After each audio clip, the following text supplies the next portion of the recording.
За новогоден празник од Петроден. Што ќе ни кажете, каква е традицијата за овој празник? Па што ќе кажам, дека многу неарно празник, чекаме си празник, да си славиме, друго што ќе. Како го прославувате? Дали има разлика во претходните години сега? Како го прославувате? Па добре, прославуваме си го, тука нешто собираме гости, осидеме си на црквата, там се собираме, па нешто па курбан, надат, колат, земеме, ручаме си, там собераме си сите, што друго. Значи да, до денеска завршуваат Петроденските пости. До денес викам завршуваат Петроденските пости. После завршува, утре па Павлов ден, па за пекчо, па на собор, па там. И за това. Колку хурбана ќе има, дали знаете? Колку хурбана ќе има? Ја не знам колку се баша точно, знае, главно курбан колат на тој ден. А после па има на Илинден, па и тогај па курбан. Баште ми презме? Менекале. Како? Станка се викам.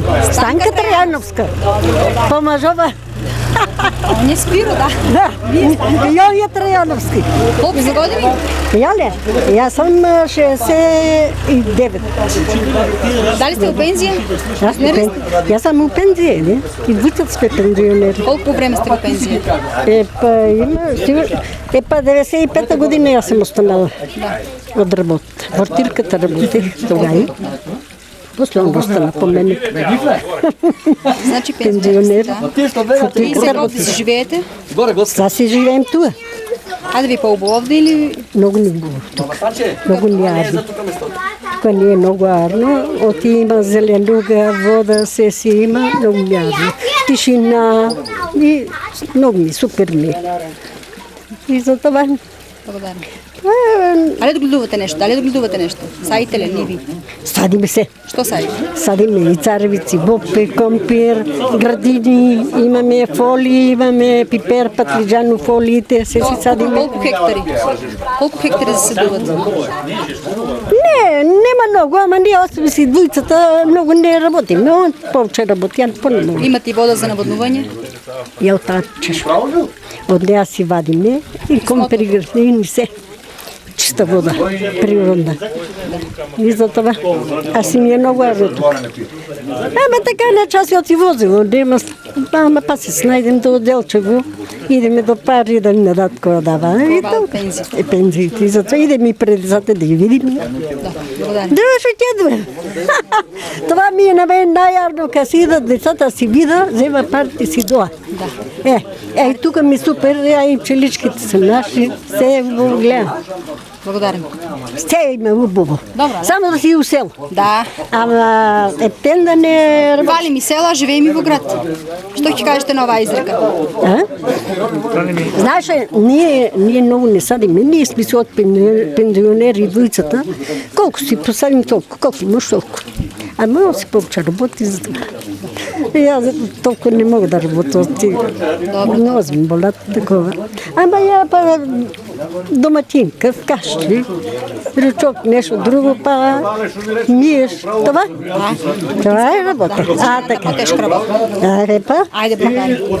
Ето.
Добар ден. Јас сум Мирко Симоновски од село Чипала. Свира на тамбура, моментално тука ќе заставам со кавалче, свира на кемене, а правиме убави изборни песни. Со нашата група тука што сме моментално, ние настапуваме на повеќе места, одиме на фестивали, моментално преко Никола Јонков Вапцаров да стапуваме, што са прошли пат кога беме во Долнини и освоиме најголемата награда Гран При фактички на Пеца Атанасовски, нашиот прв гајдарџија, биста споменик, што ја доделија на нас, да речеме, и така да од тамо сме многу благодарни. Сега денеска тука сме во Панчерево, тука не покани Спиро, што е исто и оно нашата група, некои песни, со некои песни настапува, пејачни, и така да и тука ќе настапуваме денеска, така да малку расположиме народот тука, што ќе има и од Беровска општина, Пехчево, од Делчево, така да занимаваме народот да биде весел. Колку време свирите? Јас свира од дете. Да речеме, од 10 години до 13, почнал сам и да свира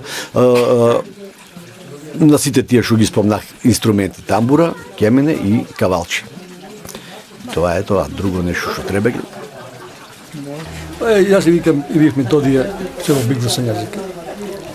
На кемене свира пошли години, кома е од да свира на кемене. Може малку потика? Одим по фестивали, свириме, така на некои, бидеш дека некаде некои другари, пријатели, така, посвируваме Колку награди досега имате добиено Молим? за вашиот успех? Колку награди имате добиено? Па имаме повече награди, што знам, колку што баш добиваме и дипломи, награди, тоа што добиваме тука структурата, добиваме сата година, пред долни време заедно наша група што е. И така, повече колку набија. Продолжите и понатаму со вашите. Да, одим и понатаму и така. Благодарам. Питам за името тебе. Јулија. Оти. Добар ден и за новогодини празникот. Еве денес вика и домаќинот Спиро. Поводот е Па поводот е, благодарам на поздравите и честитките за празникот. Ви поздравќам исто така. Денеска по покана на Спиро Трајановски, иначе добар вокален солист при нашата група. Дојдовме да му го увеличиме празникот и да проведеме еден добар ден овде во Панчарево, во природа, убав амбиент, со добри пријатели, да се дружиме и да се подсетиме на традициите на нашите дедовци. Инаку, што да ви кажам, го негувам исклучиво фолклорот, изворниот фолклор од пијанечкиот крај. Тоа не значи да не свирим и од другите крајеви на Македонија. Неколку турнеи имавме со Словој оркестар во Бугарија, скоро бевме на етноградот во Крушево, во Прилеп бевме, секаде добро пречекани. Тоа е еден мозаик на инструменталисти кои досега освојувале безброј награди и така да веќе едно 5-6 години заедно работиме и дишиме, што се вика, заедно, и тоа се покажи и оваа година во Прилеп. Ја добивме најголемата награда, како што рекоа колегите. Тоа за мене не е изненадување, бидејќи тоа е еден одолгогодишен труд заедно што работивме. Импресионирани бевме од настапот пред споменбистата на Пеца Атанасовски во Прилеп, каде заедно со минутогодишните учесници на фестивалот од македонски брод, кои беа и добитници на минутогодишната награда Гран При, ние заедно еден часовен концерт приредивме на гледачите од Прилеп, а имаше доста и странци, така да беше еден многу фин настап. Дишавме двата ансамбла и како с години да сме свиреле заедно. Тие свиреа наши песни, ние нивни, и така се дружевме. Овде денеска предпоставувам дека исто така ќе ни биде еден добар престој. Уште приемот да му се заблагодариме на домаќинот за убавиот пречек и убавиот прием. Ние ќе му возвратиме со добри песни, со добра музика. Да се видиме и до година. Па здрави живи да бидеме и во поголем број и поквалитетни групи да доведеме. Ние тоа ни е иницијативата полека да прерасне во еден изборен фолклорен фестивал. Па еве денес е Петровден. По кој пат поред овде го прославувате вие свештаните ваши? Веќе 5 пат, благодарејќи на вашата телевизија, крајно благодарни од Д1 Делчево. Сакајќи да ви поздравам сите, што целиот персонал што го имате таму. И по 5 пат сигурно веќе, јас сум иницијатор да се продолжат тие се петровденски средби, али јас ги викам средби за дружба. Да се дружиме, да не има повеќе, да си ја поштуваме црквата, што ми е најбитно. Имаме добра богата црква и треба да ја сакаме сите на сите. Таа е народна црква, секој може да иде, секој да види, убави работи. Годините не се знаат колку се, исто со разложката се правени во исто време, а и тамо и кај нас не пишува никаде точен датум кога е направена црквата. Колку време, колку жители има овде моментално во? Па моментално има некаде околу 350 луѓе, комплет со стари и млади, ќе не има тоа. Панчарево има? Па има малку, али за денеска имаме многу повеќе, пошто имаме доста гости од страна. Вие самите видите тука веќе колку имам поштување од сите. А горе веќе имаме организирано, тоа е селски курбан го викаме, 3 пати годишно го има, јас го одбрах средноден, поради сега највеќе се слободни сите луѓе. И ученици, и работници на годишни одмори, доаѓаат од сите страни. Има и од Италија, има и од Германија, и од сите места ги имаме гости, секој пат па и денеска. Колку време сте пензионер? Колку време овде живеете? 7 година сум пензионер. И баш јас поттико го направих од пензионерските денови, пошто гледах дека стварно беше ни замрено на настап. А после това, видите сами објектот што е изграден, задоволство е тука да живееш. Чешмата видите, водата гледате, тука може да се подмладиш, а не да остарееш. Јас немам ни намера да старея, како што ме гледате секој пат. Воздишки со добар воздух, добра вода, добра климатизација, старост нема. Што ни кажете за чешмата? Чешмата се вика Спасина чешма, поради самото име кажува. Пред неколку години вода е немало тука на поширок дел и тука се редени на ред по ред да си наполнат вода за да можат да преживеат. Сега имаме повеќе места, повеќе вода, тоа е било некој период, не се памни која е, а се знае, од прилика постари луѓе се кажували дека за тоа се вика самата чешма Спасина чешма.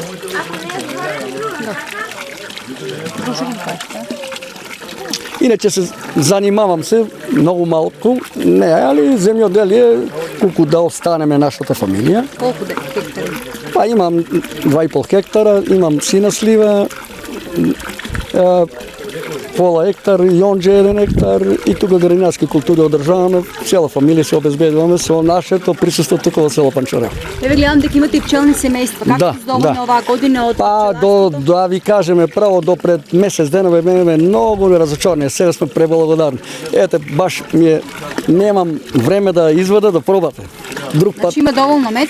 Има, само моментално. Повеќе од лани или како од минатата година? Од лани повеќе, моите сигурно повеќе има таа година. Колку на пример дават мед? Па просек некаде има тие 15-20, таа рачунам таму црвената што гледате, дека до 40 кг има таа година. Рекордното ми, ќе ми биде рекорд таа година таа. Колку дали го продавате на индивидуални? Не, тоа за лични потреби, немаме ние видите малце семејства, са тие се за лични потреби, ептен некои пријатели не го продаваме, не го даваме. За наши потреби, еве, и јас лично кој ќе извада и ќе почастам и вас. Тоа го практикувам и ќе остане. Колку семејства имате? 6. Фала.